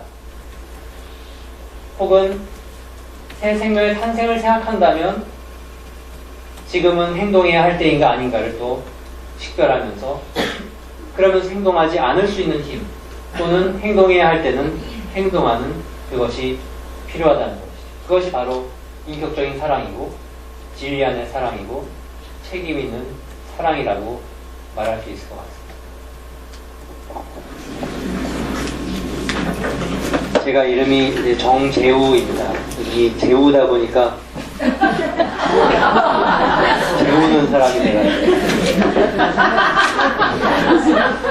돼가지고 저는 신학교 다닐 때 잘 조는 사람으로 유명했어요. 그리고 이제 재우는 사람이 되었습니다.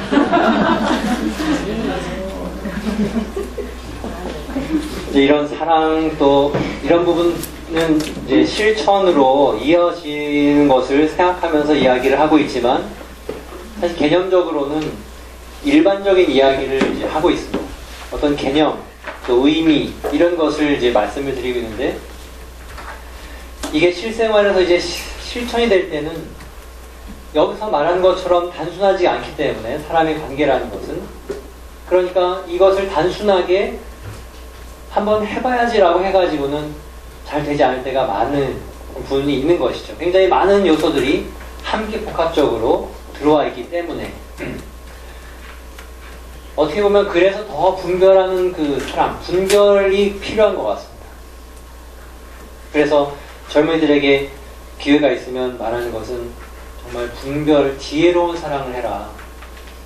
지혜롭지 않으면 아무리 좋은 마음이 있다 할지라도 지혜롭게 사랑을 풀어가지 않으면 그러면 좋은 사랑이 되기가 어렵다는 것. 그리고 좋은 사랑으로 가지 않으면 사랑하려고는 하는데 좋은 사랑으로 가지 않으면 오히려 굉장히 많은 아픔을 거기서 겪는 것 같습니다. 그래서 지혜로운 사랑을 한다는 것, 그것은 젊은 때 하는 사랑도 그러하지만 또 지혜로움이라는 것은 하루아침에 이렇게 금방 얻어지는 것이 아니기 때문에 계속해서 조금씩 쌓여가는 것이 지혜라고 한다면 젊을 때부터 그런 지혜로움으로 가는 분별의 사랑, 분별력을 기르는 그런 쪽으로 가면은 이제 나중에 또 한 가정을 이루어서도 계속해서 그런 지혜롭게 삶을 살아갈 수 있지 않을까 이렇게 생각이 듭니다.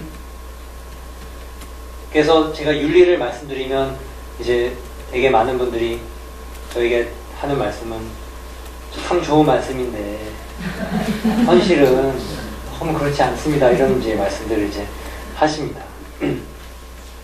근데 이 말씀은 사실은 좋은 정말로 우리가 이렇게 정말 갑시다. 그 사랑에는 그런 의미가 담겨 있습니다. 그 의미가 사는 쪽으로 우리가 실천을 하면은 거기서 우리는 좋은 사람이 되어가고 또 오늘 제목에서 말씀드린 그런 행복으로 가는 것은 바로 이런 길로 가는 것입니다. 만족하더라도 그리고 그 달콤함을 맛보더라도 행복하지 못할 수가 있습니다. 오히려 어떤 쓴 고통을 겪는 중에서 행복할 수가 있는 것이죠. 그러니까 만족함이 곧 행복이다라고 말할 수는 없는, 행복이라는 것은 그것보다는 더 어떤 깊은 의미가 담겨져 있는데, 그럼 나는 무엇을 향해서 무엇을 향해서 갈 것인가 라고 한다면 바로 이런 것이 있습니다라는 것을 말씀드리는 것이죠. 그러면 이제 이것을 우리 안에서 이제 성찰하고 내 안으로 소화하고 체화하고 생활하는 것은 이제 우리 각자의 무엇이 있을 것 같습니다. 그럼 책임 있는 사람까지 이제 말씀을 드렸고, 여기서 꼭 말씀드려야 할 부분이 이제 정결의 부분입니다. 정결하면은 보통 이제 순결, 정결 이 부분을 비슷하게 얘기를 하면서 세상에서 말할 때의 정결은 뭔가 이렇게 성행인을 멀리하는 몸과 마음으로 깨끗하다, 성경험이 없다, 그런 쪽에서는 경험한 것이 없다, 이런 상태, 깨끗한 상태, 때묻지 않은 상태, 이것을 정결이라고 이렇게 생각하는 세상에서는 그렇게 볼 수는 있겠지만은 우리 교회가 보는 성정결은 그것이 아닙니다. 우리가 정결을 보는 모습은 상대를 인격적으로 대하기 위해서 행동을 삼갈 줄 아는 내면의 힘이다. 앞에서 분별을 말씀드렸고, 분별했을 때 행동해야 할 때와 행동하지 말아야 할 때를 안다면 행동하지 말아야 할 때 행동하지 않을 수 있는 힘이다. 내 욕구가 발동을 했는데 상대를 아껴주는 것보다 나의 그 욕구의 해소 또는 욕구의 충족을 더 우선시 하려고 하는 나의 어떤 경향을 발견했을 때 그것을 멈출 수 있는 그 힘인 것이죠. 나의 욕구 충족을 우선시한다는 것은 그것은 일종의 이기심이죠.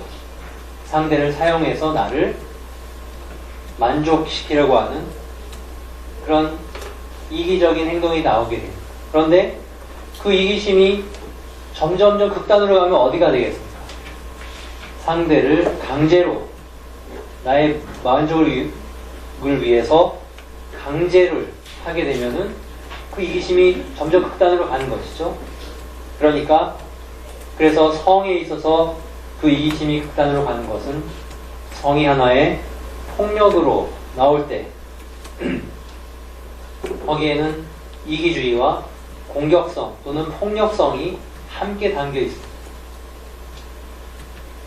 정결은 그것으로부터 가능한 멀리 가려고 하는 힘인 것이죠. 사람을 이기주의와 공격성에서 벗어나게 하는 정신적인 힘입니다. 그러니까 성은 폭력으로 갈수록 사랑이 아닌 것이죠. 사랑으로 갈수록 폭력으로부터 멀어집니다.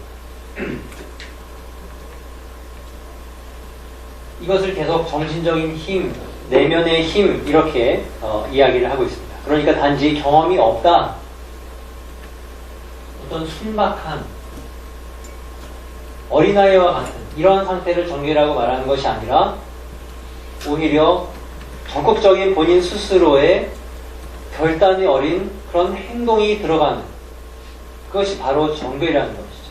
내가 지금 뭔가 나를 끌고 있는 이 행동이 사랑에 어긋난 것이라고 생각된다면 그것을 멈출 수 있는 힘이라는 것이죠.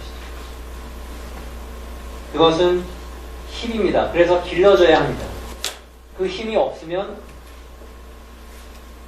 행동이 안 되는 거죠. 멈춰야 하는 줄 알면서도 멈추지 못하면 그것은 정결이 약한 상태라고 할 수 있겠습니다.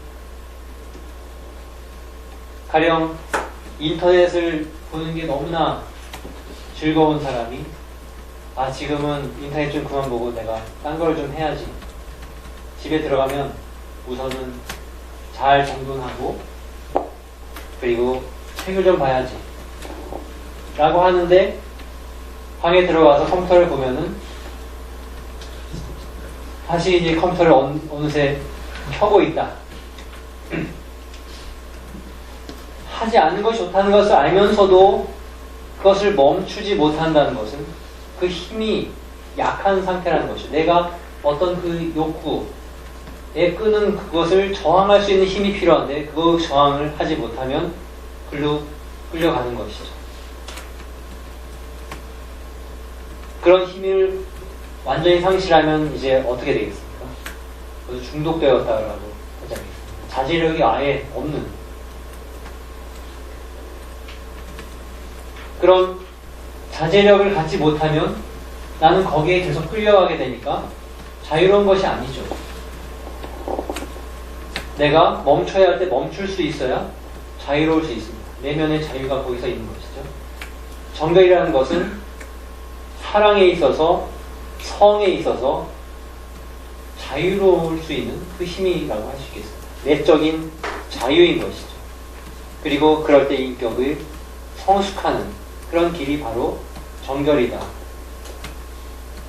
그럼 내가 어떤 여성을 보고 어떤 남성을 보고 일어나는 어떤 그 욕심 또는 뭔가 이렇게 해보고 싶은 어떤 마음 이런 것이 들다 할지라도 그것을 자제할 수 있는, 그리고 그렇게 할 수 있을 때 신뢰를 얻는다는 것이죠. 아, 저 사람은 그럴 사람이 아니야 라는 그것, 저 사람은 어떻게 할지 몰라 라고 하면 벌써 믿을 수가 없는 이런 쪽으로 가는 것이 아니겠습니까?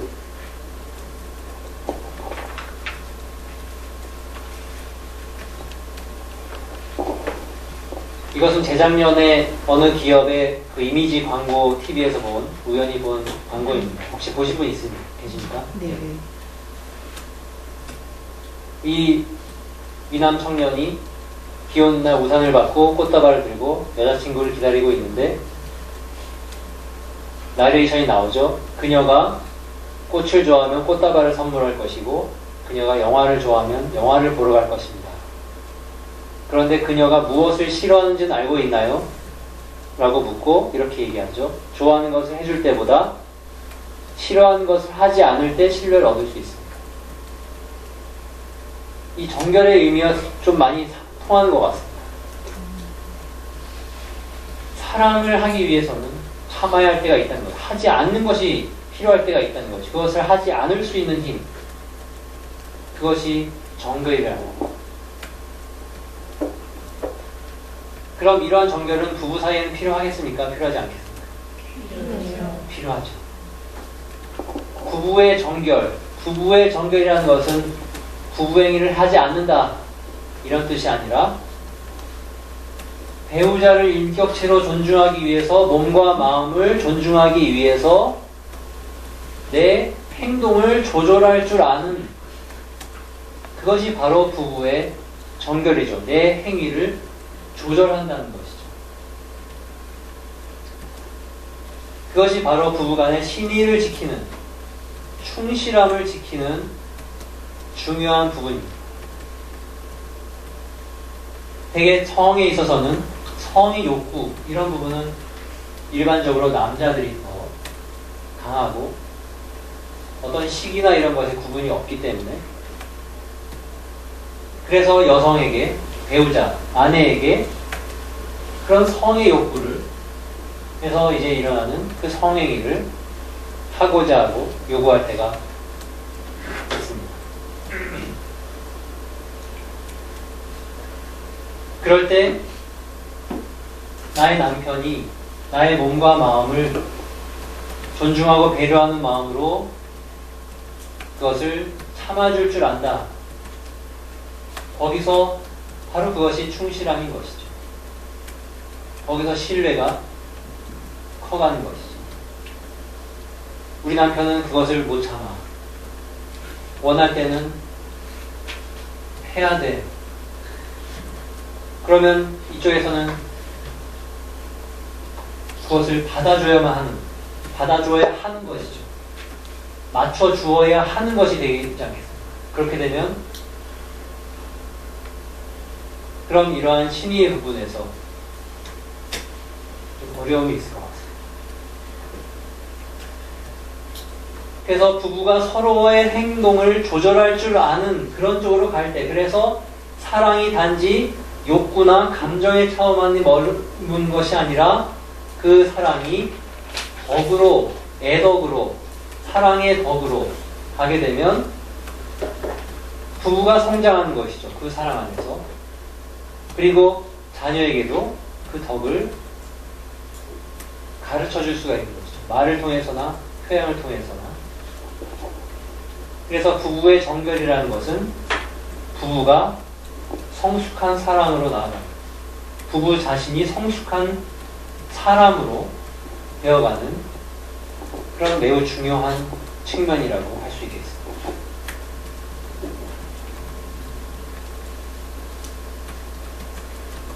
그럼 이제 피임 얘기를 말씀을 드려야 됩니다.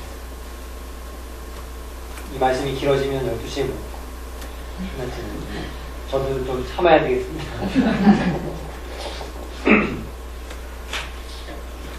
정결을 조금 전에 말씀한 이제 배우자를 사랑해주는 차원에서의 행동을 삼가는, 성행위를 삼가는 것이라고 말씀드렸지만 거기에는 분명히 새 생명의 탄생을 생각하면서 우리의 가정이 지금 새로운 아이를 받아들일 수 있는 형편인가 아닌가를 생각할 때 거기서도 성행위를 조절할 줄 아는 그런 것이 있는 것이죠. 바로 그것이 우리 교회가 말하는 출산 조절의 부분입니다. 피임은 그것과는 굉장히 내용적으로 다릅니다. 결과적으로는 둘 다 혹시 우리는 지금은 아이를 가질 형편이 아니에요 라는 생각으로 출산을 조절하는 방법을 사용하는 부부와 피임을 하는 부부가 결국 결과적으로 임신이 되지 않았다. 그럼 같은 것이 아니라고 결과만 보면 그렇게 볼 수 있겠지만 내용적으로는 아주 다른 것이죠. 우선 용어를 보겠습니다. 영어에서 콘트라셉션이 이제 피임이고 콘셉션 하면은 수정입니다. 정자와 남자가 만나서 수정되는 것을 콘셉션이라고 하는데 여기에 이제 콘이라고 하는 이 접두어, 꼰트라라고 하는 접두어, 이것은 서로 반대됩니다. 꼰이라고 하는 것은 무엇이 함께 서로 만나는, 정자와 남자가 만나는, 함께라는 뜻을 가지고 있고, 꼰트라는 무엇을 반대하는, 반하는 이런 의미를 갖고 있는 것이죠. 그래서 어떤 뜻은 반항심이 많은 사람을 꼰트라 기질이 있는 사람 이렇게 얘기합니다. 꼰트라라는 것은 반항한다, 반대한다는 것이죠. 그러니까 콘트라셉션이라는 것은 우리는 임신을 바라지 않아요. 우리는 지금은 새로운 생명을 원하지 않는다는, 분명히 임신을 나는 지금은 멀리 하겠다는, 밀어낸다는 분명한 의미를 갖고 있는 행위를 하는 것이 콘트라셉션입니다. 그 의미를 분명히 가지고 하는 행위, 겉으로 드러나는 행위는 약을 복용하거나 기구를 사용하거나 시술을 받는다거나 이런 것이 있는 것이죠. 그 행위에 담겨져 있는 의미는 우리는 지금은 임신에 대해서는 문을 닫겠다는 의미를 갖고 있는 것이죠. 꼰트라를 하겠다는 거예요. 수정에 대해서 나는 반대하는 의미를 갖고 있습니다. 근데 이 말이 우리말로 들어올 때 피임이라고 번역이 되면서 반대 의미가 아니라 그냥 피하는 의미가 되면서 훨씬 그 의미가 이제 축소된 것이죠. 피한다는 건 좀 소극적인 의미를 갖고 있지 않습니까? 그런데 콘트라셉션은 본래의 의미는 훨씬 적극적인 반대의 의미를 갖고 있는 것인데 피임으로 번역이 되면서 우리가 임신할 형편이 아닌데 그럼 임신을 좀 피하는 게 무엇이 문제인가? 이렇게 그 용어에서 오는 그런 의미로 인해서 윤리적인 의미도 훨씬 축소돼서 우리가 인식되고 있는 부분이 있는 것 같습니다. 하지만 단지 소극적으로 그 임신을 피하는 의미만 갖고 있는 것이 아니라 그 임신의 문을 닫겠다는 분명한 의미를 갖고 있는 행위를 한다는 것이죠. 그래서 윤리적으로 이제 우리가 이렇게 말씀을 드리고 있습니다. 거기에 담겨져 있는 의미는 또한 하나는 임신에는 문을 닫겠지만 성행위는 그대로 하겠다라는 의미를 갖고 있는 것이죠. 성행위를 통해서 부부의 일치, 부부의 사랑 또는 거기서 오는 달콤한 쾌락, 이것을 원할 때 언제든지 하겠다라는 그런 의미를 갖고 있는 것이죠. 그러니까 피임을 하면 성행위를 조절할 필요성을 별로 갖지 않겠죠. 원할 때 자유롭게 할 수 있기 때문에.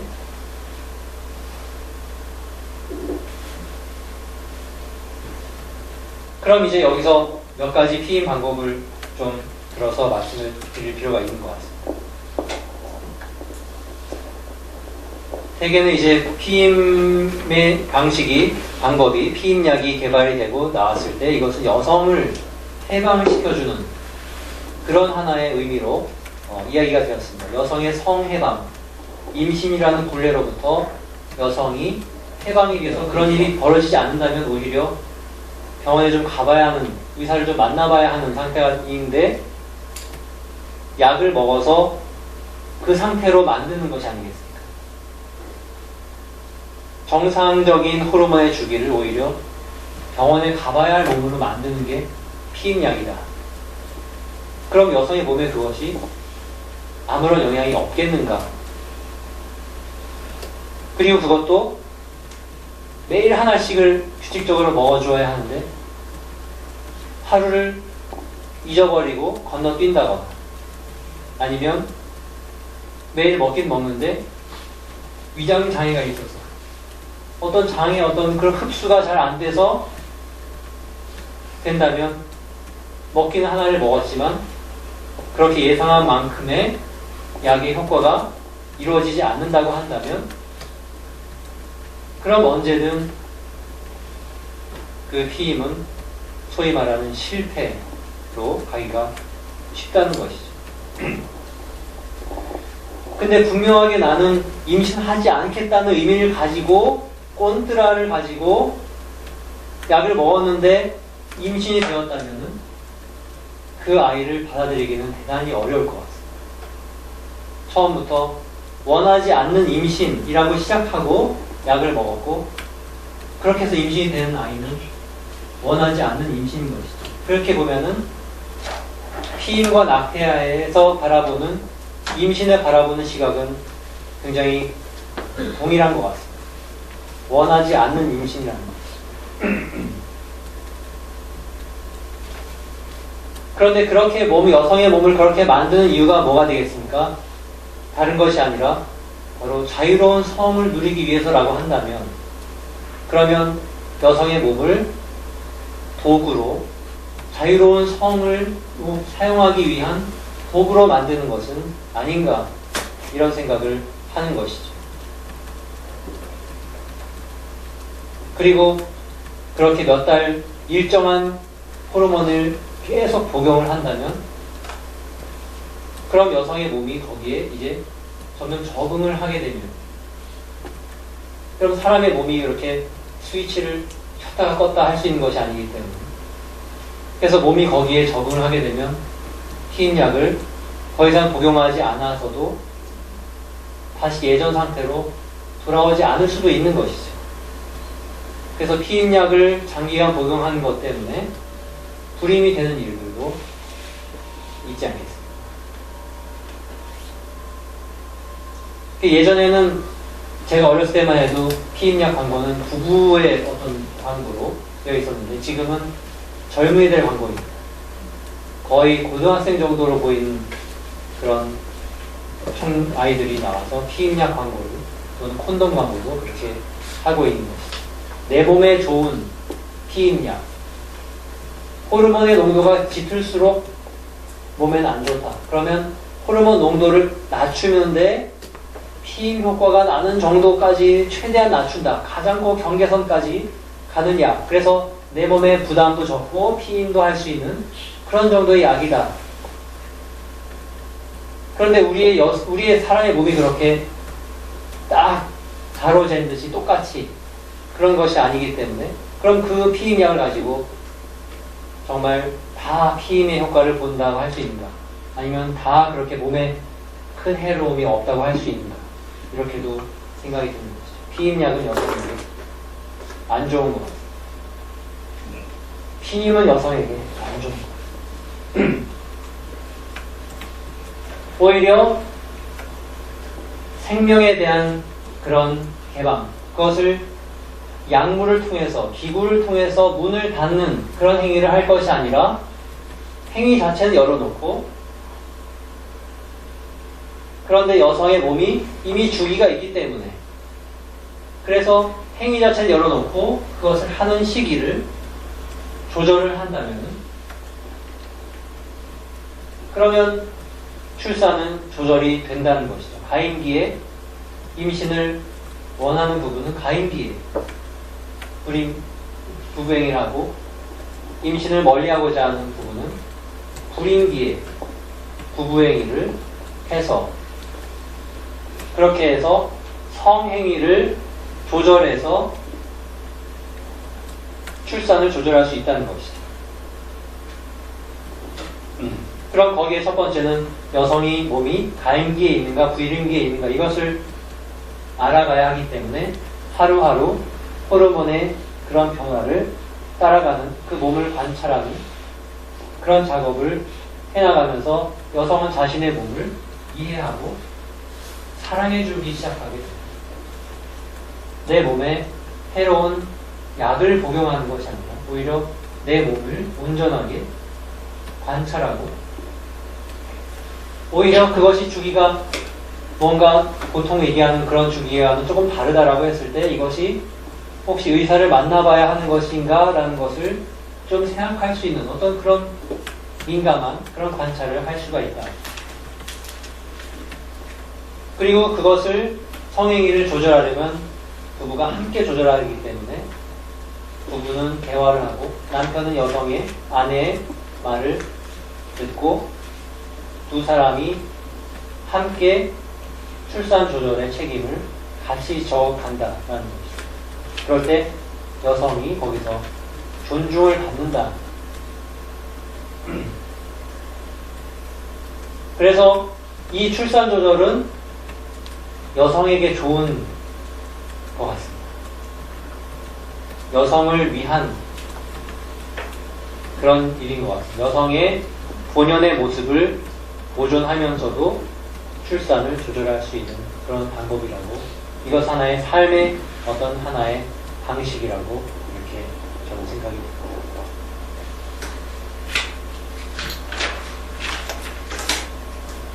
참아야 때가 오고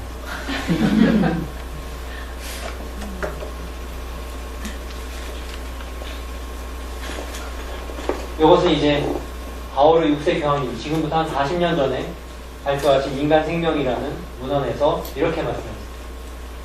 더욱 통탄할 일은 피임 방법 사용의 습관된 남편들이 아내를 존경할 줄 모르며 아내의 몸과 마음의 균형을 무시하고 아내를 자기 정욕에 봉사하는 도구로 삼아버려 아내를 존경과 사랑으로 대해야 할 동료로 생각하지 않게 된다는 것이다.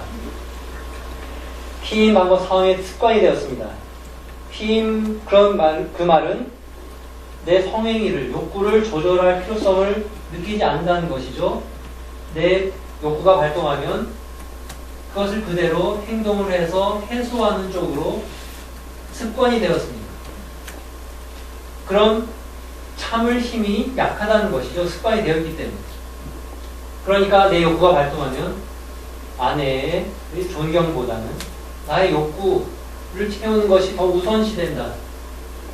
그러면 아내를 이렇게 대한다. 그러면 그 누구보다 자기 아내를 아껴주어야 할 사람이 이렇게 한다는 것은 통탄할 일이라는 것이죠. 부부의 유대에 이것은 해롭다. 가정의 평화에 좋지 않다.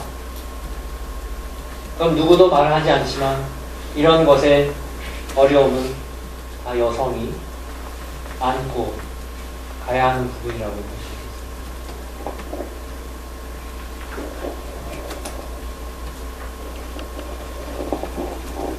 그래서 마지막으로 가정은 그런 사랑, 인격적인 사랑이 필요한 그리고 덕으로 가는, 덕으로서의 사랑이 필요한 곳이다.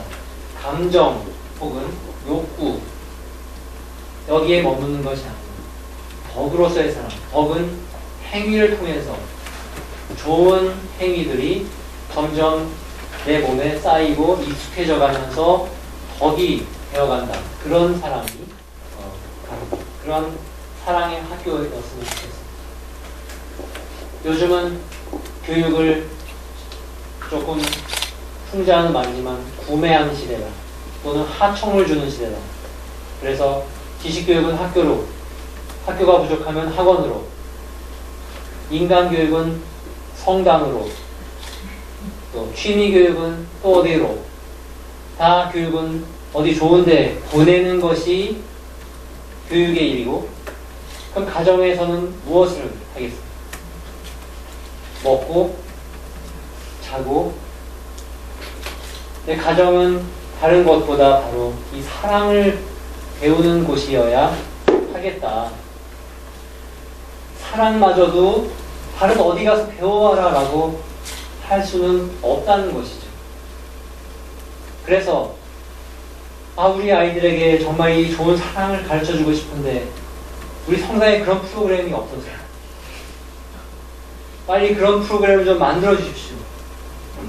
그것도 물론 필요합니다. 하지만 정말 그 사랑을 가르쳐줄 것은 바로 우리의 가정, 우리 부모가 그것을 가르쳐 주었으면 좋겠다는 것이죠.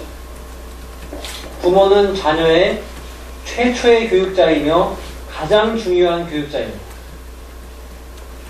다른 어디서 배웠던 것보다 깊이 오래 남는 그 교육, 그것은 바로 부모에게서 받은 교육인 것이죠. 좋은 것이든 그렇지 않은 것이든. 부모는 또한 근본적으로 교육적 역량을 지니고 있습니다. 그들은 부모이기 때문에 교육자입니다. 우리 자녀들에게 이 사랑을, 지식은 전해줄 수 없다 할지라도 이 사랑하는 것, 덕으로서의 사랑, 이것을 알려줄 수 있으면 좋겠습니다. 그의 첫 번째는 바로 좋은 사랑을 주는 것이죠. 인격적인 사랑. 우리가 사랑받고 있다는 것을 아는 것보다 우리를 더 큰 사랑으로 인도하는 것은 없다. 그래서 부모가 저렇게 두 분이 사랑하시는구나 라는 것을 보면서 남편은 아내를 저렇게 대하는 것이구나, 아내는 남편을 저렇게 대하는 것이구나, 의견 충돌이 일어날 때 저렇게 이야기가 풀어져 가는 거구나, 그런 것을 배울 수 있다. 그 안에서 이제 사랑을 배워갈 수 있다는 것이죠. 다음 주에 손엘디라는 형제님이 오신다는 걸 알고 계십니까? 그 따님이 하는 말씀이, 나는 아빠 같은 남자를 만나서 엄마처럼 살 거예요. 그 부모에 대한 그것보다 더 큰 찬사는 없을 것 같아요. 근데 우리는 보통 방송에 듣는 말은 뭐가 있어요? 난 엄마처럼 안 살 거예요 라는 말 방송에 듣지 않습니까? 우리는 엄마처럼 살고 싶어요 라는 말을 들었으면 좋겠어요. 아빠 같은 남자 만나서 엄마처럼 살고 싶어요.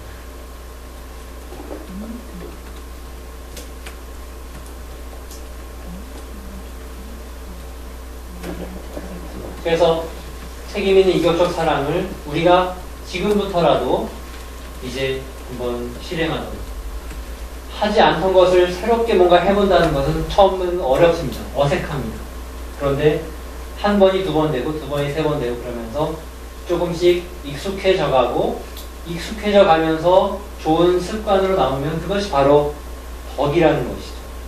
그런 사랑으로 갈 수 있으면 좋겠습니다. 그리고 이것은 정말 남자들에게 책임 있는 사랑을 가르치는 것, 이것이 정말 필요한 것 같습니다. 성을 단지 쾌락으로만 얘기하면 피임은 반드시 얘기하는 것인데, 피임이 소위 실패하면 원하지 않는 임신은 낙태로 하기 쉽다. 혹시 낙태하지 않으면 화장실에 버리거나 그런 일들이 벌어집니다. 혹시 아이를 버리지 않아도 아이를 집에서 학대하는 일이 또 벌어집니다. 아동학대는 대부분 가정에서 부모에서 발생하는 것으로 나타난다. 이런 기사가 2011년 기사가 있습니다. 생각하는 것 중에 여러 가지가 있겠지만 그 중에 하나를 얘기하자면, 성을 책임있게 하지 않으면 거기서 잉태된 생명을 책임있게 받아들이기는 어려울 것이라는 거죠. 그러면 마지못해 받아들였지만 아이가 말 안 듣고 울고 그러면 보기 싫어지고, 그러면 이제 방치하고 폭력을 사용하고 이렇게 된다는 거죠. 이렇게 가서는 안 되기 때문에 우리의 가정은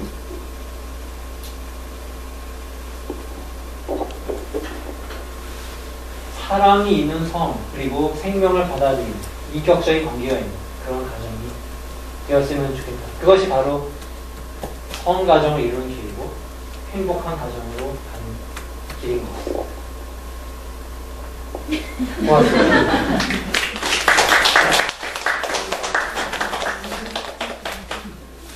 배우는 강의를 끝까지.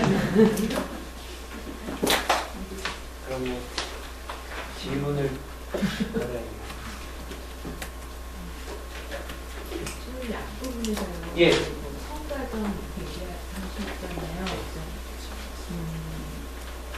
그렇게 선생님이 이렇게 짚어주신 거를 보니 되게 성가정은 예쁘고 아름답고 이럴 거라고 생각을 했지만 사실은 현실적으로 되게 어려운 것도 되게 많고 이랬는데 저희도 이렇게 살다 보면 저희가 애들을 키우는 게 수도원에 가기 위한 아이들을 키우는 부모들은 다 아니잖아요. 그러니까 어떤 분들은 물론 이렇게 사제나 이런 선도자가 되시기도 하지만 자제분들이 저희는 솔직히 말하면 세속 안에서 되게 잘 나가길 그런 목표를 가지고 애들을 많이 키우잖아요.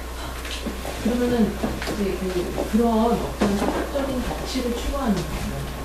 성공하고 남들보다 경쟁에서 앞서고 이런 거를 추구하는 게 되면 과연 문제가 있는 건지 물론 방법은 여러 가지가 있겠지만 제가 이제 그런 생각을 하게 된 것 중에 되게 좀 내가 이제까지 그냥 성향에서 교리를 받고 수녀님들 얘기를 들은 거랑 굉장히 다르다라고 생각을 했던 게 교회 다니는 친구들을 보면서 다 커가지고 어른이 돼가지고 저는 그 교회 다니는 사람들은 뭐 자기가 원하는 걸 굉장히 구체적으로 막 써서 기도를 한다거나 아니면 어떤 어떤 물질적인 부 같은 거를 막 하나님한테 기도를 드려서 그런 걸 별로 이렇게 나쁘지 않게 되게 그렇게 얘기를 하는 것 같더라고요. 근데 사실 성당에서는 어떤 약간 그런 분위기는 아니잖아요.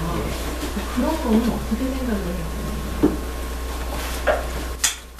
개신교에서 그런 물질적인 부는 어떤 충실한 신앙을 통해서 하나님의 은총으로 주어진다라고 하는 그런 어떤 계열이 있습니다. 그런 계열의 어떤 개신교가 또 우리나라에 이제 들어와 있는 것이라고 할 수 있고, 그래서 모든 개신교가 다 그런 것은 아닙니다. 근데 우리가 살아가는 지금 이 한국 사회의 모습이 대단히 경쟁적이고 척박하게 지금 살아가고 있지 않습니까? 그래서 어떤 가치관을 가지고 내가 귀하게 여기는 나의 어떤 가치를 향해서 나아가는 수 있는 어떤 여유가 없이 세상에서 주는 어떤 그 흐름을 따라가야 하는 것으로 가고 있습니다. 그 달리기는 이제 아이가 태어나면서 시작되는 것 같습니다. 뒤처지지 않기 위해서 달려가는 거예요. 그 달려가는 것은 아이도 그렇지만 이제 어머니들도 그러신 것이죠. 그래서 어떻게 보면은 이 사춘기라는 시기는 자기 자신이 형성되는 정체성을 이루고 사람들과의 어떤 그런 것들을 배우고 한번 커다랗게 어떤 내적인 훈역을 겪으면서 뭔가 한번 이렇게 도약하는 그런 시기인데 우리는 그런 시기를 다 입시 공부하면서 그냥 이제 보내고 있기 때문에 어떻게 보면 그래서 우리 안에서는 이렇게 가치를 향해서 나간다는 것을 그게 뭔지를 잘 모르고 지금 살고 있는 것이 아닌가. 우리는 그냥 그런 흐름에 맞춰서 사는 것이 그리고 그 흐름에서 앞서가는 것이 잘 사는 것이다라고 그렇게 지금 살아왔기 때문에 그러니까 이렇게 교회가 말하는 것은 분명한 어떤 가치를 얘기하지 않습니다. 사랑을 얘기하고 생명을 얘기하고 그 가치 향해서 가기 위해서는 이런 성가정이 보여주는 그런 역경도 무릅쓰고 거기로 가려고 하는 그런 것을 보여주고 있는데 우리가 살아온 모습은 그것과는 다르다. 그런 가치는 일단은 좀 제쳐놓고 지금 당장 뭔가 남들이 달려가는 그것을 향해서 가고 있다는 거. 어디로 가는지 모르지만 아무튼 앞서가는 거. 뒤처지지 않는다는 거. 이것에서 우리가 다 마음의 여유가 지금 없는 것 같습니다. 그리고 그래서 다 자신감이 별로 없는 그런 게 우리가 아닙니다. 왜냐하면 앞서가는 사람은 따라잡힐까봐 늘 그렇고 그 다음 중간에 있는 사람들 앞서간 사람보다는 뒤에 있기 때문에 자신감이 없고 그래서 다 자신감이 없고 나 자신의 삶에 대해서 고유한 가치를 생각하지 못하는 늘 남과의 비교를 통해서 가치를 찾아가는 그것이 어떻게 보면 우리 안에 뭔가 이렇게 피 속에 흐르게 된 것은 아닌가. 그래서 이제 굉장히 근본적인 얘기지만 이제 어머니께서 말씀하시는 그 질문이 어떻게 보면 우리 모든 어머니들의 질문이실 것 같습니다. 그게 잘못된 거냐? 그럼 우리는 어떻게 해야 되는 거야? 근데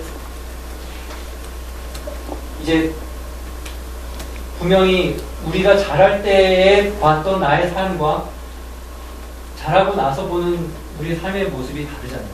그리고 자랄 때 중요시했던 것과 지금 중요시했던 것이 다르다. 아, 정말 귀한 것은 그게 아니었다라는 것을 우리가 생각하는 것이 어떤 것이 있다는 그리고 우리 아이에게는 혹시 정말 세상에서 보여지는 그것에만 맞추어 가는 것 이외에 뭔가 어떤 것을 좀 바라는 어떤 면이 있으시다면 그런 쪽을 조금 더 마음을 품으시는 필요가 있지 않나 생각이 좀 모호한 말씀.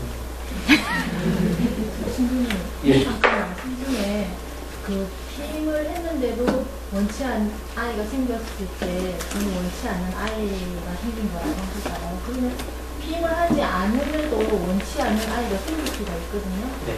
그랬을 경우에도 피임이 무조건 나쁜 건가요? 그러니까 결과를 놓고 보면은 결과가 같기 때문에 그래서 그 과정도 같은 것이 아닌가라는 그 부분에 대해서 조금 이렇게 선을 그으실 필요가 있습니다. 결과적으로는 같은 것이라 할지라도 그래서 자연 출산 조절을 해서 우리는 임신을 멀리하기 위해서 이제 가임기에는 참가하고 불임기에 부부를 했는데 나중에 알고 보니까 가임기 불임기의 어떤 판단을 좀 잘못해서 그래서 불임인 줄 알았는데 가임기였더라. 그래서 임신이 됐더라.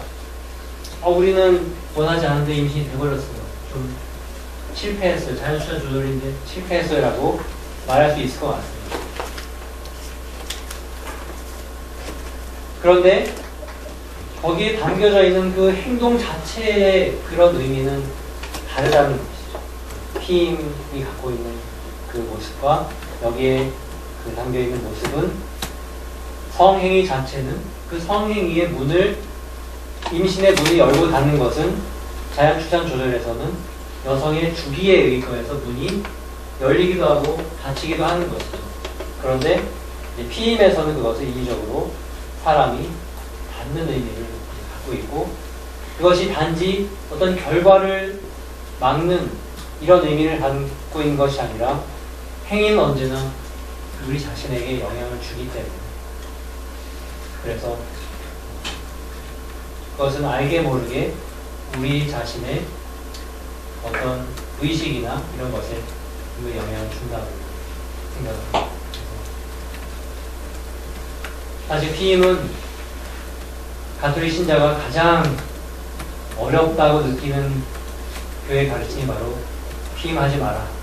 그것이 가장 어려운 부분으로 되어 있습니다. 그리고 이미 삶이 그렇게 살아오신 분들에게 오랜 동안 그렇게 살아오신 분들에게 당장 피임을 하지 않고 산다는 게 너무나 막막한 이런 면이 분명히 있는 것이죠. 그래서 하지만 그 의미는 알려드려야 하기 때문에 알려드리는 것이고 그리고 그것을 알고 이건 모호한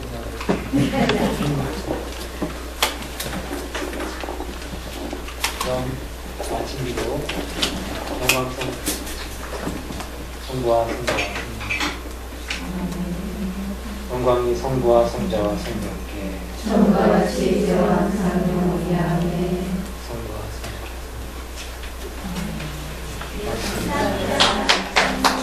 네,